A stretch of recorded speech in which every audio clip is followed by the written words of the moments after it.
এখানে বিজেপি 100 বছর থাকবে, 100 বছর থাকবে বিজেপি, যে কাজ করে দিয়ে যাবে।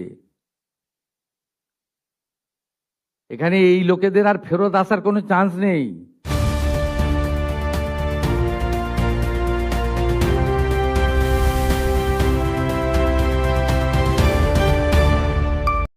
এটা নিয়ে বিভ্রান্ত হওয়ার কিছু নেই। আমাদের সব সোশ্যাল মিডিয়ার টিম যারা যারা রিল বানাচ্ছেন, রিল করছেন, খুব নজর রাখছে। যারা মিথ্যা তথ্য দিচ্ছেন তাদেরকে চিহ্নিত করে রাখছি। মিথ্যা তথ্য যারা দিচ্ছেন তাদের বিরুদ্ধেও আইনগত ব্যবস্থা হবে। জনগণকে বিভ্রান্ত করার কোনো কারণ নেই। মহিলারা পশ্চিমবঙ্গে যেহেতু কাজ নেই, অর্থ নেই, বাড়িতে পরিযায়ী শ্রমিক,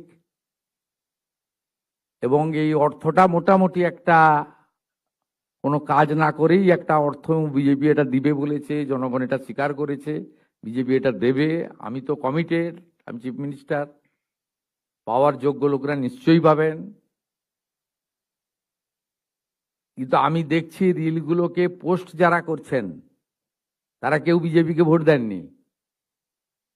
আমি বিখ্যাত করব, দুটো নাম বলে দেবো।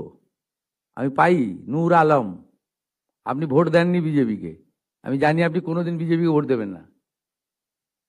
মেহবুব, আপনি মেয়েদের কাছ থেকে ভিডিও করাচ্ছেন, করে পোস্ট করে রিল করছেন, আপনি ভাবছেন এতে কিছু হবে না। এখানে বিজেপি 100 বছর থাকবে, 100 বছর থাকবে বিজেপি, যে কাজ করে দিয়ে যাবে। এখানে এই লোকেদের আর ফেরত আসার কোনো চান্স নেই।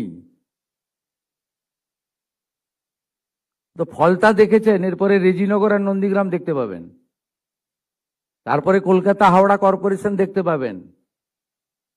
শুধু দেখতে থাকুন। আর যারা এসব করছেন আমি প্রত্যেকটা লোককে চিহ্নিত করে রেখেছি। আপনারা বিজেপিকে ভোট দেননি, 2,92,00,000 ভোটের মধ্যে নেই নূর আলম ভাই। আপনি কোথায় ভোট দেন আমি জানি, কোথায় দিবেন ভবিষ্যতে সেটাও আমি জানি। আর আপনার ভোটের উপর নির্ভর করে আমি রাজনীতি করি না, আমরা রাজনীতি করি না। নিশ্চিন্তে থাকুন। সমস্ত দিদি মহিলাদের মুখে হাসি ফোটানোর কাজ আমরা করব। বারুইপুরে দেখেছেন, অন্নপূর্ণা যোজনাতেও দেখবেন।